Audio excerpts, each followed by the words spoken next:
бізге bizim больницамызға телевидениеден яз кеделер келіп, bizim көңілімізді тауып, өзінің етек құлықларын алдында құлықларын көрсетіп бізге көп етек затларын көрсетті бізге. Соның үшін біз коллективта өзіміздің районный больницада докторлар арасында, медицинский работниклар арасында бәрінде ойлап бек сүйіндік олардың басанaya құлығына, уже басланған құлығына, телевидение басланған уже көп заман, но олардың интервьюін қараған заманда бек сүйіндік.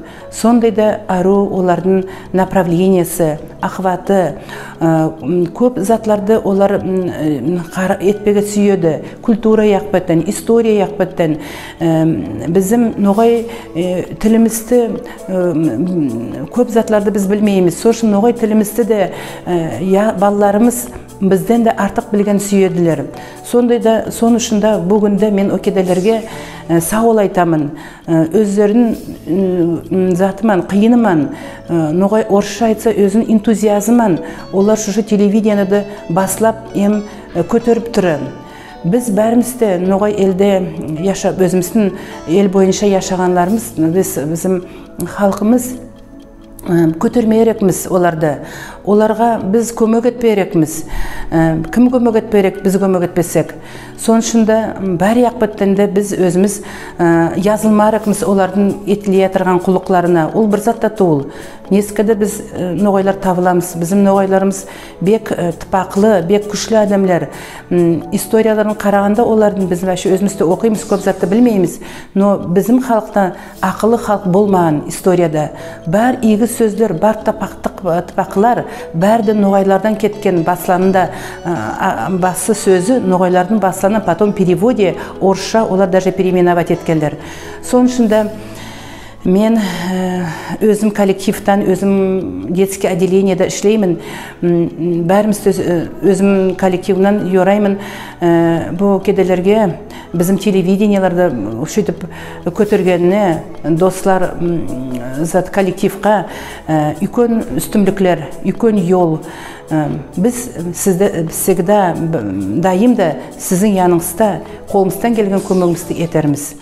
Қырда жүрген bizim әскершілерге ден саулық, қайда жүрсе де аман жүрсін. Олар біз үшін юрлер янын беріп, біз мында ноғайларымыз өзімізді де ару көрсетпейрекміз, тапақларымызды көрсетпейрекміз.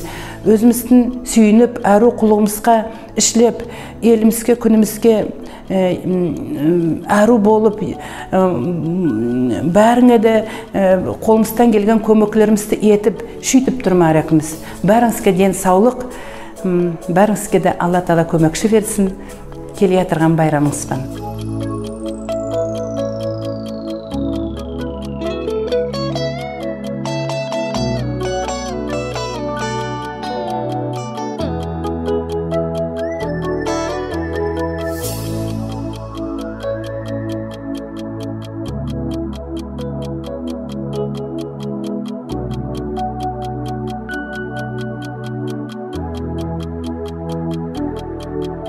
Журналист, руководитель дирекции новостного вещания, Сергей Рудометкин, менеджер по работе с клиентами.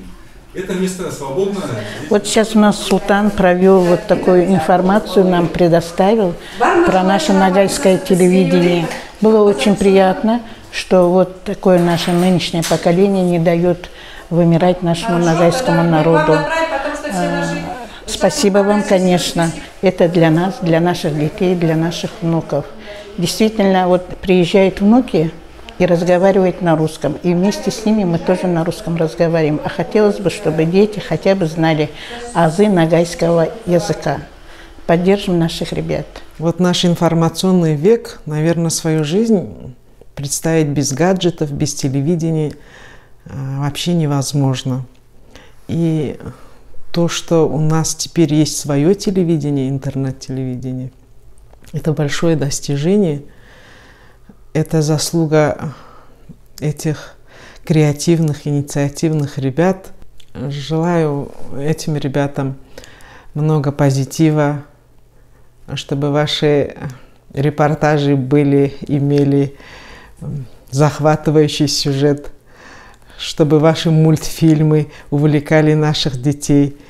Я уверена, что вы преподнесете детям это очень интересно, чтобы они знали свой язык, потому что народ, который потеряет свой язык, он просто исчезнет.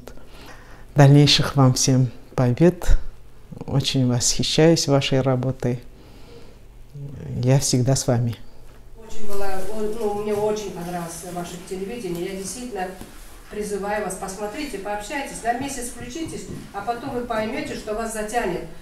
Очень много мы узнаем про нагайцев других регионов, как Паклар, вот эти нагайские, которые, просто в повседневной жизни мы это не слышим, а когда вот это слышишь, и прям, и что, гордость, что ли, за наш нагайский народ. И действительно, нагайский язык, давно забытые обычаи, все это показываете. Я вот за полдня, которые я ехала в пути, была приятно удивлена и восторгалась. На самом деле. Вам надо ехать в Голландию, показать наших нагайцев, в Венгрию, тогда на все это нужны материальные.